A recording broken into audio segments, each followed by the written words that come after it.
Hey everybody, it's Mitch, and welcome to my next video. Today we've got another Dungeons & Dragons Prestige class video. In today's video, it comes from the Expanded Psionics Handbook, and we have got our buddy, the Fist of Zokin. Now, the Fist of Zokin, it's an interesting class.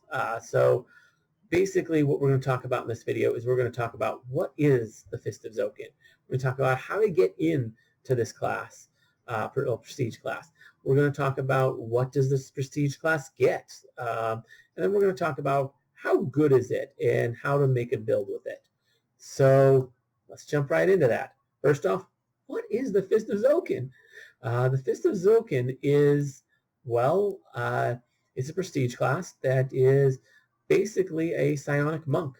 It's a monk with abilities of the psychic warrior, actually.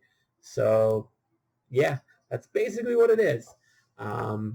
Now, let's talk about the entry requirements, because, I mean, what it is pretty simple. Entry requirements, pretty simple, too. We're looking at a +4 base attack bonus, not too crazy. Concentration of 9 ranks, which means you are going to need 6 class levels to get into this. And there's a good chance that most, if not all, will be monk. You're going to want at least like half of them in order to get the Still Mind class feature, which is one of the prereqs. And you also need the Wild Talent feat. Wild Talent feat doesn't have great synergy with this class, but it's a requirement and it makes sense. All right, so that's it for the requirements. Well, let's get into what do they get? What do you get for being a Fist of Zokin? Well, monk ability for one. But we'll get to that in a sec. So it has a D6 hit dice, pretty decent. A little bit low, but not too terribly bad. It has an average base attack bonus, so pretty standard for like a monk. Bad fortitude, but good reflex and will. Again, a little worse than a monk, but pretty good for a caster. It's going to get a number of, it's going to get powers and power points and all that. We'll get into that in a sec. It's also going to get monk abilities. And the monk abilities that it specifically gets to stack are unarmed damage and unarmored AC and speed bonuses. So you're going to be just as fast as a monk. You're going to be getting that 10-foot speed bonus every 3 levels, just like a monk would. And it's stacking with your levels of monk. So if you have 2 levels of monk, you'll get this one on your first level or whatever. It's going to work out that way so that it's every 3rd level one added together. Anyways, you're also going to get that with your unarmored AC boost, which is nice. It's definitely good to get that AC up. You're also going to get unarmed, and you're also going to get that unarmed damage. And the unarmed damage is one of the more important ones because you can hit really, really hard, and it's got really, really good synergy with this class. This class because of a particular power known as Expand. Works really well with that. So yeah, there's that. In terms of skill points, they get 4 plus int, decent sized skill list, pretty comparable to the monk. Now, weapon and armor efficiency, they don't really get any.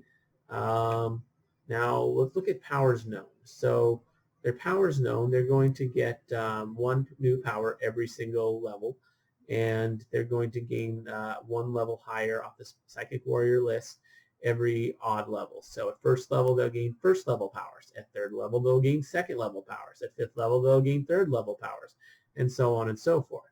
So they actually do gain them faster than the Psychic Warrior, but they've got 6 levels behind, so that's going to they have that 6th level head start the Psychic Warrior got, so that's going to put them behind.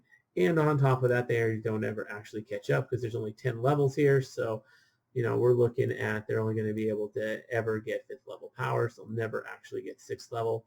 So the highest level Psychic Warrior powers are going to be off limits to them. But the highest ones, a lot of the Psychic Warrior's powers are not at their highest level. So yeah, that's mostly all they get. They also get bonus feat at 5th and 10th level. It's got to be a psionic feat, so that's kind of cool that they get that. Of course, they're not going to get any of the monk's bonuses. They're not going to get flurry of blows. They're not going to get any of that. Like, I mean, they'll get that from the levels they have of monk, but it's not going to advance. So you will be losing that over monk. But overall, I think it's worth it to gain all those powers. On top of that, you're not going to be getting all those other features of the monk, like, you know, you're not going to get Dimension Door and all that fun stuff. But, you know, you can kind of get a lot of that stuff with, you know, psionic powers. Well, not those ones particularly, at least not with this class. Maybe if you mixed it up with some other ones, you could pull it off, but not with that one alone. Yeah. So overall, I'd say it's pretty good. Like, if you're going to do a monk build, this isn't a bad way to go. It gives you, you know, some real options, and the amount of damage you can potentially do. Like, if you play a large race, which isn't terribly hard to do, and on top of that, you know, play this with monk, by the time you reach high level, you know, you're going to be able to, when using expand and augmenting it, be having your unarmed base damage be 8d8. Like, that's absolutely insane, because, you know, you're gargantuan size and medium-sized base damage of 2d10. That turns out to an 8d8. It's absolutely ridiculous how much damage you can do, and that's, you know, just your base damage plus, you know, any damage you can add with other abilities, you know, like Greater Magic Weapon or Greater Magic Fang will both work since unarmed. Yes. Well, since your attack stat is both armed and unarmed. So yeah, it's a really good prestige class all in all. Highly recommend it. Definitely good for anyone playing some sort of monk build. Can definitely work some other stuff. You don't have to go full on monk, but you know, you can definitely do some stuff with this. Now that 8d8, again, that can only be hit if you go like straight monk and this, and to play a large race, but still pretty nice all in all. But anyways, that's really all I have to say about the Fist of Zokin. So anyway, let me know what you think in the comments below. I'd love to hear from you guys. You know, if you enjoyed the video, consider giving it a like. That really helps me out.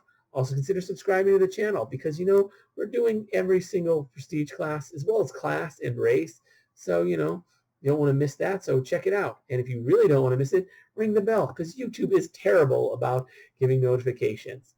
But anyways, as always, I'm Mitch, and I'll be seeing you.